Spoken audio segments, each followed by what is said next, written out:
Más vale tarde que nunca. Hola gente, ¿cómo están? Yo soy Paola y les doy la bienvenida a otro video. Muchas gracias a todas las personas nuevas que están llegando al canal y que se están suscribiendo. Es un gusto tenerles aquí. Y muchas gracias también a las personas que me han contactado para preguntar que para cuándo este video. Ya sé, tuve mucho trabajo en junio. Mucho trabajo en junio. Además tuvimos visitas y estuvo caótico el mes. Y pues una necesita comer, entonces el trabajo tiene prioridad. Recordemos que este es un canal de hobby y no está monetizado, entonces a veces cuando la vida allá afuera se pone complicada, necesito pausar los proyectos creativos que hago por amor. Sí me retrasé bastante, la verdad es que no pude leer tanto como había querido, no pude comentar esta serie en el mes que salió, también tengo retrasadas un par de reseñas para libros para el otro canal. Fue caótico junio, pero ya es julio, ya respiramos, ya estoy durmiendo otra vez completo y ya podemos volver a platicar aquí más o menos regularmente sobre lo que normalmente platicamos. Series, libros, temas actuales, etcétera, etcétera. Entonces, muchas gracias por estar al pendiente.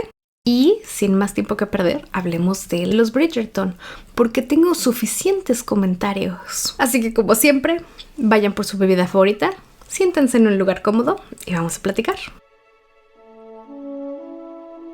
Antes de comenzar, necesito aclarar dos cosas. La primera es que, igual que la vez pasada, cuando estoy comentando los Bridgerton aquí en este canal, estoy hablando exclusivamente de la serie. No estoy hablando de los libros, no estoy hablando de cómo debería ser porque en los libros es así. Eso en realidad a mí no me interesa tanto. A mí me gusta tratar las adaptaciones como proyectos separados. Normalmente yo no espero que lo que estoy viendo en la pantalla sea exactamente igual a lo que leí en el libro. Entonces eso no es para mí un problema. Y además yo empecé a ver esta serie sin haber leído nunca los libros. Los leí apenas este año. Una cosa es que sí voy a tener que mencionar un par de veces en qué cambia del libro a la serie, específicamente porque siento que hubo un par de situaciones en esta temporada que no funcionaron tanto y yo creo que es porque se perdieron en la adaptación, como que trataron de adaptar una parte porque así pasaba en el libro, pero no habían adaptado el resto. Entonces se sintió extraño, pero en general mi crítica a la serie no es porque espero que se parezca mucho al libro. Lo segundo es que spoilers, ya pasó un mes de que salió la temporada completa, ya la vimos otra vez, ya vimos videos de otras personas, ya. Todo lo que voy a comentar aquí va a tener spoilers de la serie y hay una sección específica donde comento algo que va a suceder en los libros más adelante y por lo tanto en las siguientes temporadas. Esa parte también la voy a marcar como spoilers extra para que si no quieren saber qué va a suceder en el futuro, se la brinquen. Pero en general en este video voy a hablar de todo lo que pasa en la segunda parte de la tercera temporada con spoilers. La segunda parte de la tercera temporada de los Bridgerton de Netflix se estrenó a mediados de junio y empieza inmediatamente después de lo último que vimos al final de la primera parte. En la primera parte terminan con Colin y Penélope habiendo tenido un momento, digamos, íntimo en la carroza y a la hora de bajarse Colin le dice que si se va a casar con él o no. Ahí corta y ahí empezamos directamente. Vemos cómo entran a casa de los Bridgerton para dar la noticia de que están comprometidos. El resto de la temporada es básicamente su compromiso y los problemas alrededor de que Penélope es Lady Whistledown y está a punto de ser revelado su secreto y que Colin odia a Lady Whistledown. Y creo que me gustó mucho más la primera parte que la segunda. Y como temporada en general no me disgustó, pero tampoco es ni remotamente algo que yo diga, qué bueno estuvo esto. Siento que tanto la segunda temporada como La Reina Charlotte son historias mucho más fuertes y estoy hablando de básicamente todos los aspectos, historias, guión, sets, maquillaje, incluso algunos aspectos técnicos que, como dije en el video pasado, yo normalmente no noto tan rápido los aspectos técnicos más específicos. Yo no estudié cine, yo estudié ciencias políticas y filología inglesa, entonces a mí me pierden con eso de la iluminación. Solo me doy cuenta de que la iluminación es mala cuando está muy oscuro y no alcanzo a ver lo que está pasando en pantalla. Sin embargo, aquí sí noté algunas cosas que se me hicieron, digamos, extrañas sobre la cámara y la toma y cómo están editadas las escenas. Por ejemplo, la escena con la que empieza la segunda parte de la tercera temporada. Colin acaba de proponerle matrimonio a Penélope y le invita a bajarse en su casa para que den la noticia, y se entiende que Penélope está como viviendo un sueño y no se cree lo que le está pasando, y supongo que la cámara está tratando de reflejar eso, pero los ángulos chuecos y las voces lejanas no me transmiten el sentimiento de que lo que está pasando es como un sueño bueno y fantástico. Siento que si le hubieran puesto, por ejemplo, música más tensa, esa podría ser una buena escena donde algo malo está por suceder por cómo está filmada. Otro asunto técnico que sentí también como que le faltó fue la escena del globo, en la que el globo se les va y está a punto de aplastar a Penélope, y la forma en la que lo grabaron y lo editaron se ve extraña porque parece que Penélope tiene suficiente tiempo y espacio para levantarse y correr. Elementos así. La peor de todas fue la escena de Benedict, Paul y Tilly, pero de eso vamos a hablar más adelante, entonces... El punto es que hubo suficientes, digamos, errorcitos o decisiones extrañas en cuanto a grabación y en cuanto a edición que sí me sacaron un poco más de la historia. Pero independientemente de esas decisiones técnicas, la segunda parte la sentí muy diferente de la primera, y eso hizo que la temporada completa se sintiera desbalanceada. Algo de lo que se quejó mucha gente en la primera parte fue la falta de atención que estaban recibiendo Colin y Penélope, ¿no? La pareja se llama Pauline. En el video que saqué cuando salió la primera parte, comenté que a mí me suena que están tratando de convertir esta serie en una serie de reparto coral en la que todo el elenco tiene más o menos la misma importancia y más o menos el mismo tiempo en pantalla, y por eso estábamos teniendo menos tiempo con Pauline. Pero en esta segunda parte se enfocan de nuevo mucho más en lo que está pasando con Pauline, y todas las demás parejas como que tienen una pausa. Hay muchos tramos de la serie en las que no los vemos, hay capítulos casi enteros en los que casi no vemos a la gente por una u otra razón. Sí nos están dando más Pauline, pero se siente desbalanceado y se siente incompleto, como que soltaron a los personajes y no cerraron. Por ejemplo, algunos personajes desaparecen por completo. Lord Devlin, Lord Samadani, no volvemos a saber de ellos, y son historias que dejaron totalmente incompletas. Lord Samadani, supongamos que no era tan importante porque se dio cuenta de que a Francesca no le gustaba y entonces simplemente se retira. Pero con Lord Devlin teníamos más cosas andando, no era exclusivamente su relación con Penélope. En la primera parte vemos cómo conecta con Cressida cuando están en el Día del Globo, porque ninguno de los dos se lleva bien con su familia y los dos hablan de querer poner distancia entre ellos y su familia, y entonces parece que eso va a llegar a algún lado porque tienen ese punto de conexión. Luego vuelven a bailar juntos cuando Cressida los salva pues de la pena de que Colin interrumpió su baile con Penélope, y luego se desaparece para siempre. ¿Qué sucedió? ¿Por qué soltaron a ese personaje si ya habían sembrado una idea? Y esa idea podría haber llegado a otra cosa, pero la soltaron y el personaje se desaparece totalmente, nadie vuelve a hablar de él y se siente extraño, se siente como que se les olvidó, como que a Dani se le olvidó que ahí estaba la flota. Y esto no es único de la tercera temporada, esto ya ha pasado desde siempre en los Bridgerton. En la primera temporada yo recuerdo, por ejemplo, que el príncipe le regaló a Daphne un collar, y en la escena en la que Daphne sale al jardín y se besa con Simon, se ve como sale del lugar donde es la fiesta y se quita el collar y lo pone en una barda y se va y lo deja.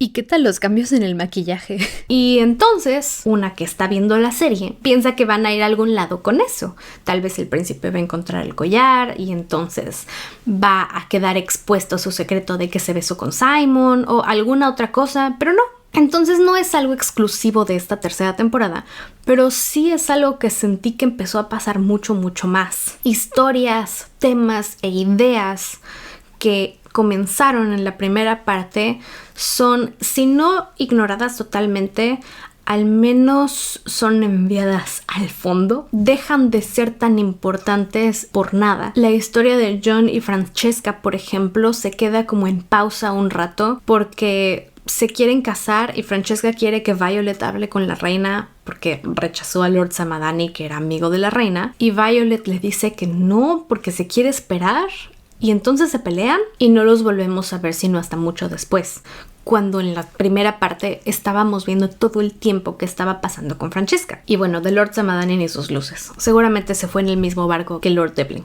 Otro elemento fue la familia Mondridge. Yo defendí a la familia Mondridge en la primera parte. Yo dije que a mí me gustaba lo que estaban haciendo. Sí, también dije que yo no creía que esta serie tenía la capacidad de lidiar más a fondo con temas de clase, pero no los suelten así. Aquí ahora sí no pasó absolutamente nada con ellos. O sea, sí vendieron el club y organizaron un baile, pero su conflicto de no saber cómo encajar desaparece por completo y sus problemas ahora solo son: queremos participar, haremos un baile. El baile salió bien. ¿Y ya? Y tampoco estoy pidiendo algo particularmente difícil o que cambie mucho el rumbo de la historia, ni nada. Algo sencillo como que organizan este baile y no va casi nadie porque no están aceptando a esta familia que no pertenece a la alta sociedad. Algo así que le dé continuidad al problema que presentaron en la primera parte, desde el punto de vista de los Mondridge cuando les está costando adaptarse y desde el punto de vista de otros miembros de la sociedad, como por ejemplo cuando Portia dice que no puede ser que el título de Lord Kent se lo hayan dado al hijo de un exboxeador. En los bailes estábamos viendo que realmente solo Benedict hablaba con ellos. Entonces ahí podrían haber continuado esa historia. Pero no, el problema ya no existe y son como cualquier otro miembro de la alta sociedad. Incluso la reina se presenta en su casa y yo no veo a la reina siendo como es actualmente, presentándose en una casa así, sin nada de confianza y sin conocerlos. Todavía la reina de joven lo habría hecho, pero la reina de la serie de los Bridgerton, no le creo. No le creo. Y tenemos que hablar de Benedict, porque Benedict sigue atrapado en ese limbo de un personaje cuya historia no ha empezado bien porque todavía no toca su libro y no saben qué hacer con él mientras. Y no creo que eso haya mejorado en esta parte. Al menos aquí está explorando su sexualidad y pues estamos haciendo algo, pero realmente no está pasando nada extra. El que ahora esté explorando sus relaciones con un hombre en lugar de solo con mujeres sí es muy bueno porque así se conoce mejor, pero sigue haciendo lo mismo que en las temporadas anteriores. Nada más extendió sus opciones de parejas sexuales. Pero no estamos realmente avanzando en quién es él y qué lo mueve y hacia dónde tiene que llegar. No veo un arco de desarrollo claro en este personaje. Y es aquí donde tenemos que hablar otra vez de los elementos técnicos, porque ¿qué fue esa edición? ¿Qué fue esa edición? Penélope y Colin se casan y Benedict se sale de la boda para ir a buscar a Lady Arnold y a Lord Suárez para decirles que va a aceptar su propuesta de participar en sus actividades nocturnas de 3. Y entonces se besan y se van a la cama. Al día siguiente, Penélope sigue peleada con el menso de su marido porque él no supera que ella es Lady Whistledown, de eso vamos a hablar más adelante, y él se va. Y entonces llega Crescida a extorsionarla porque acaba de descubrir su secreto. Llega su mamá se entera de la verdad y Penélope dice que necesita avisarle a Colin lo que le está pasando porque ya no le quiere mentir. Y se tiene que arreglar, entonces se va a prepararse para salir. Todo esto es antes del desayuno porque Lady Featherington iba a ir a desayunar. Mientras tanto, la reina Charlotte y Lady Danbury están jugando ajedrez y están hablando de Lady Whistledown. Luego vemos a John y a Francesca tomándose ya un helado con Violet y planeando su boda. Y como están tomando un helado, asumo que ya es un poco más tarde, ya pasaron algunas horas. Luego Penélope llega a casa de los Bridgerton a informarle a la familia que le están extorsionando y se ponen a hablar de lo que van a hacer para resolver el problema. Colin, para variar, es un patán y está hablando por encima de su esposa y le está ignorando y quiere resolverlo él porque él es el hombre. Y entonces regresamos a las escenas de Benedict, Paul y Tilly y apenas se están desvistiendo. Pero ya pasaron como 12 horas de que empezaron a besarse. ¿Por qué está esa escena ahí? De ahí regresamos a casa de Crescida, donde Colin está empeorando la situación con su mansplaining. Lo vemos regresar con la cola entre las patas a decirle a Eloise y a Penélope que arruinó la situación y ahora Cressida está pidiéndole el doble. Y luego regresamos con Benedict, Paul y Tilly, que siguen en la cama, probablemente 24 horas después. Y entonces ya es la siguiente noche y Lady Bridgerton ya está hablando con Lady Danbury de otra cosa. ¿Quién editó eso? ¿Por qué hicieron eso? Nadie en Netflix dijo, oigan, eso se siente extraño, tal vez hay que mover las escenas de Benedict a otra parte. ¿No? Nadie votó eso. Descuidada, se siente descuidada. Ahora, nada de esto significa que entonces los Bridgerton ya no me van a gustar y ya los voy a dejar de ver. No, la verdad es que sigo disfrutando verla y sigo disfrutando comentarla aquí y me gusta mucho leer todo lo que me comentan. Entonces, no voy a soltar Bridgerton todavía, pero sí se me hizo una falta de respeto para los actores. Nicola Coughlan está teniendo su momento y odio que este proyecto no la esté respaldando como debería, porque no tiene la calidad que debería tener. En fin. Yo espero que la cuarta temporada levante un poquito y que tenga mejor calidad, que la hagan con más atención y con más cuidado a los detalles. No me disgustó lo suficiente como para botar la serie, pero sí dejó suficiente que desear.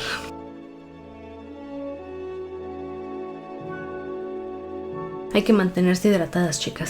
Ahora sí, vamos a hablar un poco más a detalle sobre algunos puntos y algunos personajes. Algunas decisiones que tomaron aquí que siento que no funcionan tanto. Empecemos con la pareja principal, Colin y Penélope. Colin Bridgerton, nunca me vas a caer bien. En esta parte, Colin está teniendo muchas emociones muy grandes porque básicamente odia a Lady Whistledown y no soporta que su esposa sea Lady Whistledown. Se siente traicionado cuando se da cuenta de la situación y llora y le dice que nunca la va a perdonar. No le perdona lo que escribió sobre Marina porque pues a él sí le había...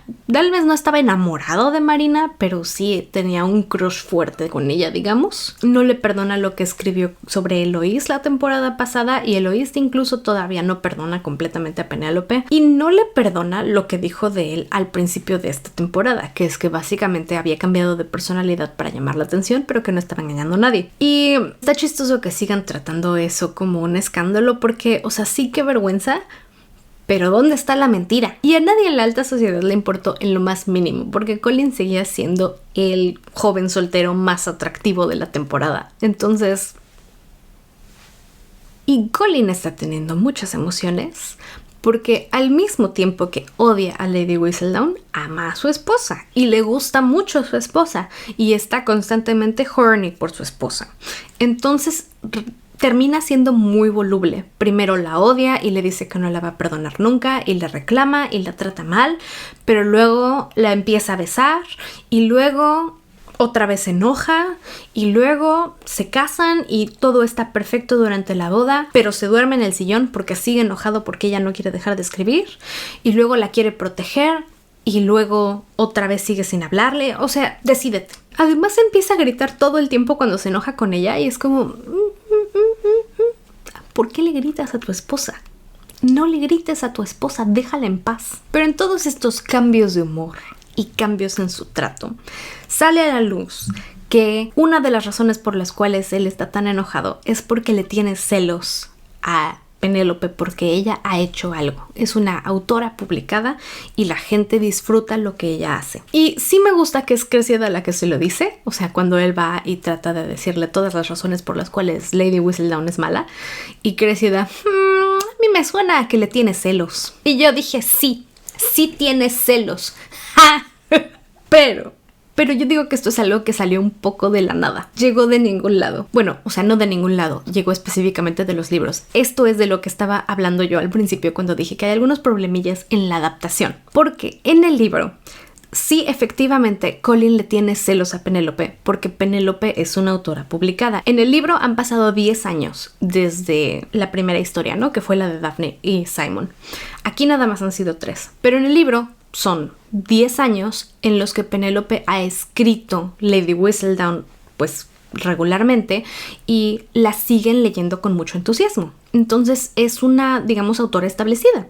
Nadie sabe quién es, pero todo el mundo sabe que apenas salga la nueva edición de Lady Whistledown van a pagar porque necesitan leer lo siguiente que escribe. Todo el mundo reconoce que es una buena escritora. Y en esa historia, Colin se la pasa lamentándose que no tiene nada propio.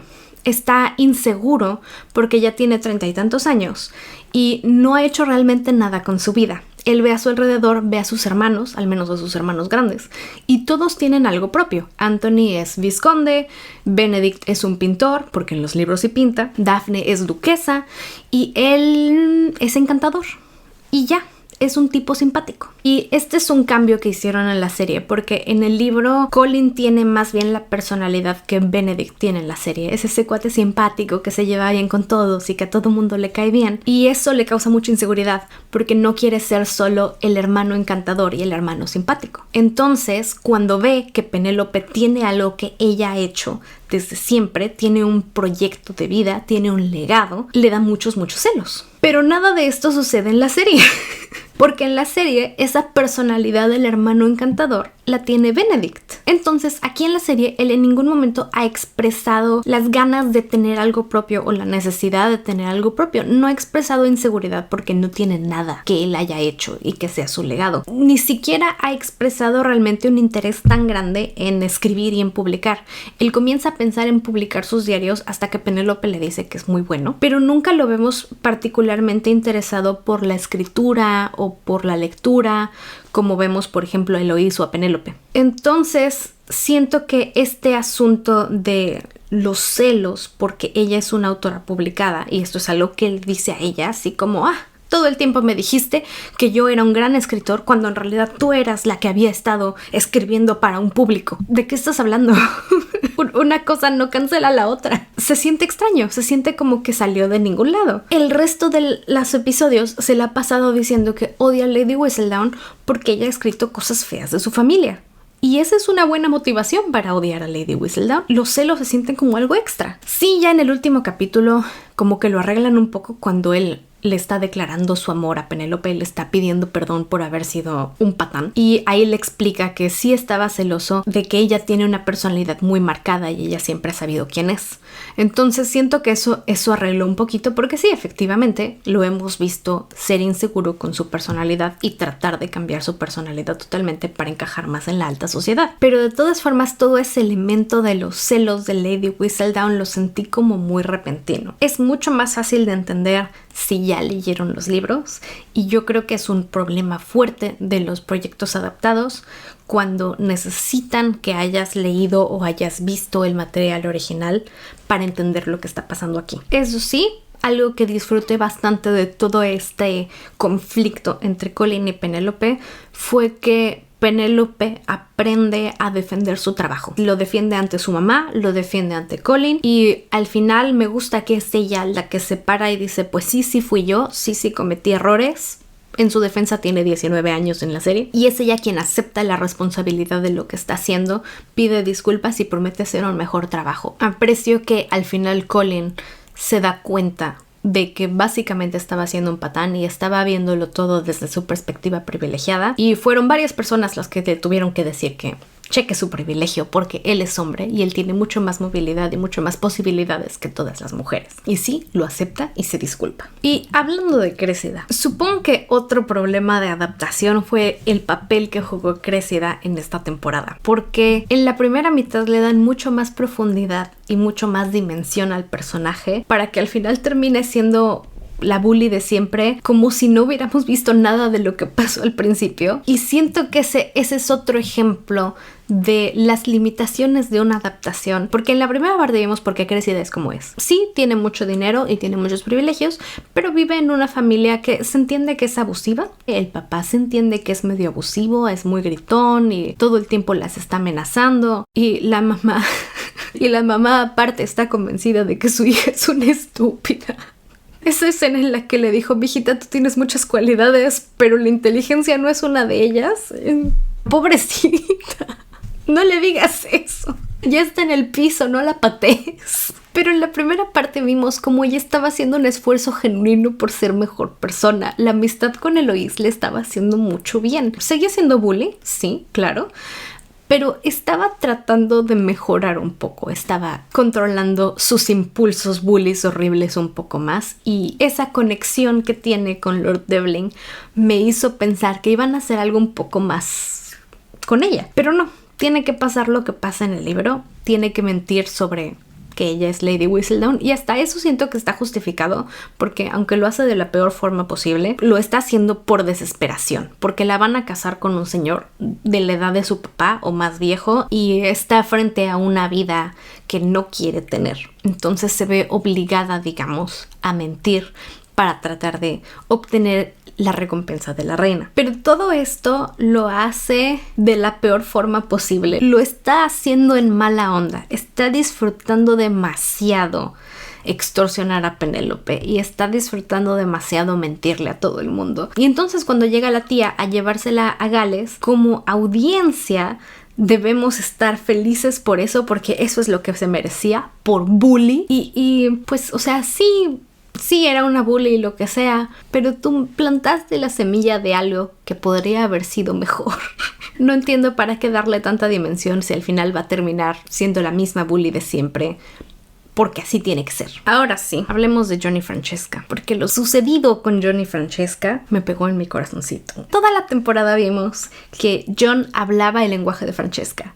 Jon entiende a Francesca en su espíritu y está dispuesto a hacer todo porque ella esté bien, esté cómoda, y ella se siente vista, se siente entendida. Y es un romance muy bonito. Cuando Francesca le pone distancia a su mamá por no oponerse a su matrimonio, pero expresar dudas porque su mamá está esperando que todos los romances sean fulminantes, intensos y con un buen de conflicto al principio, Francesca le dice que no, que el amor puede ser algo simple, que el amor puede ser algo suave. Y Violet al final aprende esa lección y se disculpa con ella y le agradece por enseñarle que el amor puede ser algo así.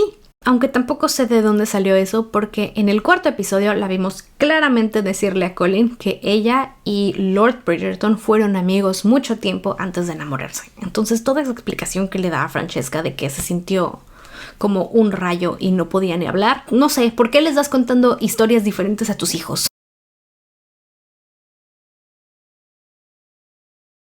El punto es que acepta que un romance suave entre dos personas que se entienden es igual de válido que un romance estilo Bridgerton. Y yo digo que esa es una muy bonita lección para aprender. Y todo esto, toda esta historia en la que hemos invertido 8 horas de nuestro tiempo, cierra con Francesca dándose cuenta de que en realidad no le gusta tanto a su marido, medio decepcionada con ese primer beso y quedando anonadada con Micaela, que es la prima de su marido. Y por un lado, se entiende, ¿ya vieron a Micaela? Hermosa, divina. Entendible que cualquiera se quede patidifusa al conocerla, pero ¿por qué pagaron la velita de Jon? ¿Por qué tienen que hacer eso? Porque entonces la lección que aprendió Violet y el claro romance de toda la temporada no nos sirvieron de nada, porque al final de cualquier forma le pasó lo mismo que al resto de los Bridgerton, que fue amor a primera vista fulminante que la dejó sin poder hablar. Y entonces, ¿qué pasa con su marido?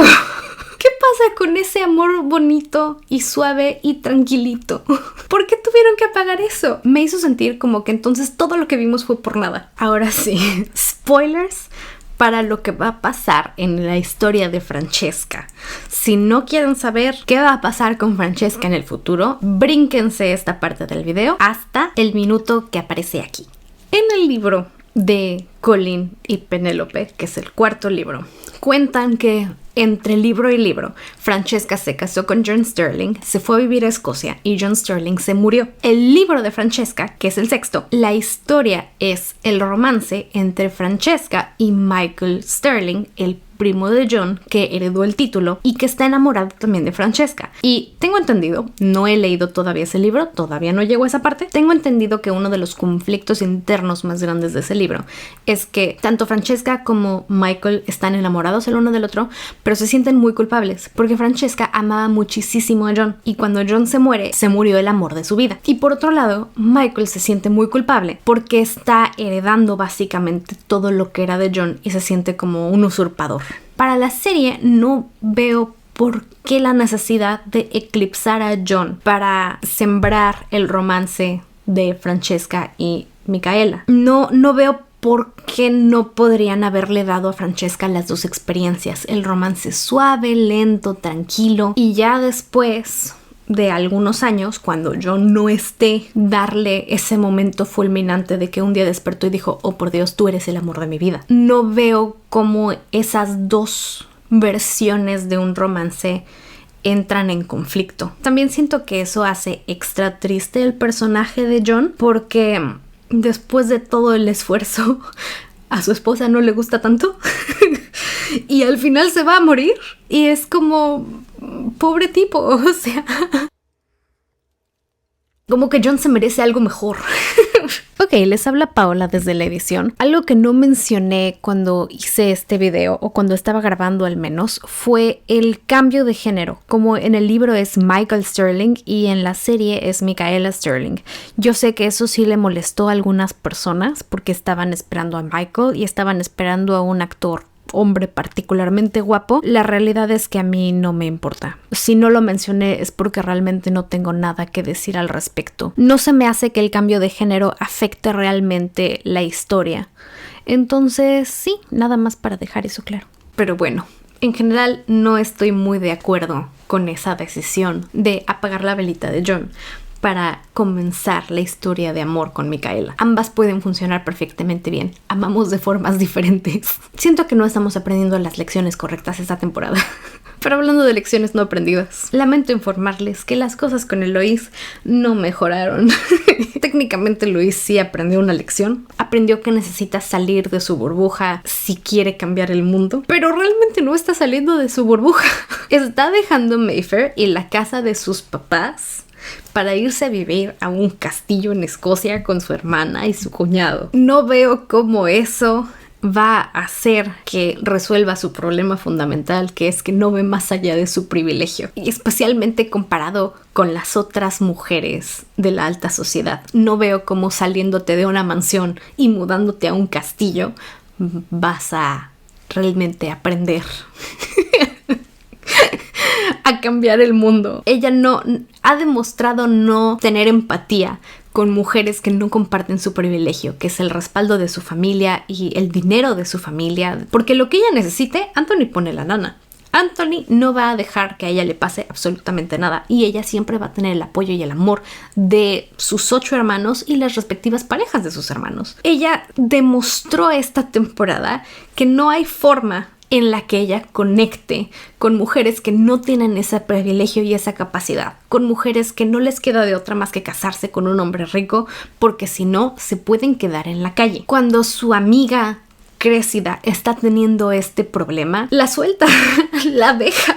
Y eso es lo que me llamó también mucho la atención y me confundió esta temporada, que la amistad con Cressida no se termina porque Cressida decide mentir sobre que ella es Lady Whistledown. Y esto es algo que Eloís dice cuando se lo dice a Colin. About Cressida. The friendship was already souring, but this caper may be the final straw. I should hope so. Y yo no entendí por qué. ¿Qué estaba sucediendo antes con ellas? Que Eloís ya estaba diciendo que ya no iban a poder ser amigas y ya lo de Lady Whistledown fue la gota que derramó el vaso. O sea, ya se estaba muriendo la amistad desde antes. Pero no entendí por qué. Lo único que vimos es que a Cressida la estaban obligando a casarse con un viejo que podría ser su abuelo. Y entonces Eloís la cortó. Y encima, después le dice a Penélope que fue su culpa por invitar a esa víbora a su casa. ¿De qué estás hablando? Ella no te ha hecho absolutamente nada. O sea, sí mintió sobre ser Lady Whistledown, pero tú tienes el chisme. Tú sabes específicamente ¿por qué mintió? Tú sabes que está comprometida con un señor que podría ser su bisabuelo. No estamos aprendiendo ninguna lección aquí. Eloís está hablando de querer cambiar el mundo y salir de su burbuja sin deconstruirse ella primero ni cuestionar su propia situación. Las únicas que están aprendiendo lecciones y están teniendo un desarrollo bonito son las Featherington. Y sorpresa, sorpresa, porque yo no lo esperaba, al menos de la mamá, pero algo que disfruté mucho fue ver el por qué la mamá es así y el verla genuinamente hacer un esfuerzo por ser mejor persona. Me gusta que está reconociendo su error y está haciendo un esfuerzo primero por tratar mejor a su hija después de que Colin la regañó por hablarle así, y bien por Colin. Me gusta que está obligando a sus otras dos hijas a tratar mejor a Penélope en general, y que aunque está reconociendo que todo lo que ha hecho lo ha hecho porque no tiene más opciones, porque no ha visto más opciones, lo ha hecho por desesperación y por tratar de cuidar a sus hijas, reconoce que hay que hacer las cosas mejores, que hay que ser mejor persona y que tal vez cometer fraude no es buena idea. Y lo mismo para las otras Featherington. Prudence también al final está haciendo un esfuerzo por ser mejor persona, no nada más con Penélope, sino con Philippa y con todos los demás. Está en general tratando de hacer comentarios positivos por una vez en su vida. Y me gusta que al final Philippa habla de su propia hijita y de cómo ella espera que su hijita también sea una escritora que no necesite ningún marido si no quiere tenerlo. Se me hizo un arco muy bonito también el de Philippa, porque empieza también siendo medio bully con Penélope y termina respaldándola y reconociendo frente a toda su familia que las decisiones que ha tomado Penélope son buenas y espera que su hija sea también así de valiente. Entonces, bueno, ya veremos qué trae la cuarta temporada. Por lo pronto sí creo que se les cayó un poco a la serie. Mis dos preguntas finales son, número 1, ¿qué pareja será la protagonista de la siguiente temporada? Porque podría ser Benedict, estaban hablando de un baile con antifaces, pero también podría ser Eloise, quien finalmente está saliendo de su burbuja y va a conocer a más gente. Mi segunda pregunta es, ¿qué va a pasar con Julie Andrews y Lady Whistledown ahora que Penélope escribe bajo su propio nombre? Porque ese último texto de Lady Whistledown empezó como Lady Whistledown, pero ella ya firmó como Penélope Bridgerton. Entonces, ¿qué significa eso para el futuro de la columna de Lady Whistledown? Y para el futuro de Julie Andrews en la serie. Porque a mí me gusta mucho cómo suena Julie Andrews como Lady Whistledown. Entonces, bueno, esas son mis dos preguntas principales. ¿Ustedes qué opinan? Platíquenme bajo todas sus teorías. Y antes de irnos, quiero hablar de un tema que casi no menciono, porque en realidad es algo que no me gusta mucho, que son los covers de canciones modernas. Yo sé que esto es parte fundamental de la serie, es algo que ha estado desde el principio y que va a continuar en cada temporada. Yo sé que esto es algo que mucha gente aprecia y están siempre esperando a ver qué va a salir ahora. A mí no me encantan los covers clásicos, digamos, de canciones modernas. Mi problema principal es que me cansa la música que solo tiene un instrumento o un tipo de instrumento. Y estos covers son casi siempre con puros instrumentos de cuerda. Y si solo estoy escuchando instrumentos de cuerda, me canso. Entonces, esa es una de las razones. La segunda razón por la cual no siempre me gustan es que siento que no siempre quedan con lo que está pasando. Por ejemplo, cuando bailan, siento que el ritmo de la música no siempre queda con los pasos de baile que están haciendo. Como el baile de bodas de Colin y Penélope con You Belong With Me. You Belong With Me no es una canción que quede para ese tipo de baile. Y sí, con la edición le ayudan un poco cómo cortan las escenas y desde qué ángulos lo graban. Sí ayuda como a fingir que sí funciona, pero no funciona para un baile de esos. No siempre me gustan. Hay veces que sí me gusta mucho cómo lo aplican. Hay situaciones en las que me gusta mucho las canciones que escogen, los covers que escogen, y me gusta cómo lo ejecutan. Entonces, para cerrar con una nota positiva, aquí les van las 5 escenas con los 5 covers que más me gustaron de esta temporada. Número 5, Happier Than Ever, con Pen y Lord Devlin bailando. Me gustó mucho el cover y me gustó la escena con Penélope y Lord Devlin bailando mientras Colin sufre en el fondo. Siento que estuvo muy bien seleccionada. Número 4, Yellow, la boda. Nada más chistoso que Penélope al principio de la temporada diciendo que nunca iba a usar amarillo de nuevo, y el día en que se casa la canción que tocan de fondo es Yellow. Número 3, POV, la primera vez. Esas escenas en general no son para mí. Yo no soy la audiencia para las escenas íntimas, pero creo que esa canción quedó muy bien para ese momento. Número 2, Give Me Everything en la carroza. Como ya dije, esas escenas no son para mí, pero 10 de 10 el uso de Give Me Everything para el momento. Estuvo muy chistoso. Siento que si no es ahí, ¿cuándo? Y número 1, ABCDEFU, cuando Pen entra con un nuevo look. Un auténtico FU a los haters de Penélope y un momento lindo para Penélope y su nuevo guardarropa. Bonus points porque Mr. Finch es el fan número 1 y porque Colin se quedó boquiabierto. La reacción de Portia también me hizo reír bastante porque si ella quiere usar esos colores tristes, es asunto de ella. Mientras Penélope entra viéndose mejor que nunca en su vida. If she wants to wear such a melancholy colour, that's her prerogative. Y ya, eso fue todo por hoy. ¿Ustedes qué piensan? ¿Qué opinaron de la temporada? ¿Qué opinaron de la música? ¿De las decisiones tomadas? ¿Qué les parecieron los personajes? Platíquenmelo todo abajo. Siempre, siempre es un gusto leerles. Muchas gracias por ver este video y por esperar este video. Si les gustó, denle like, compártanlo con sus amigos, amigas, amigas y familiares. Y nos vemos muy pronto. Que estén bien. Bye.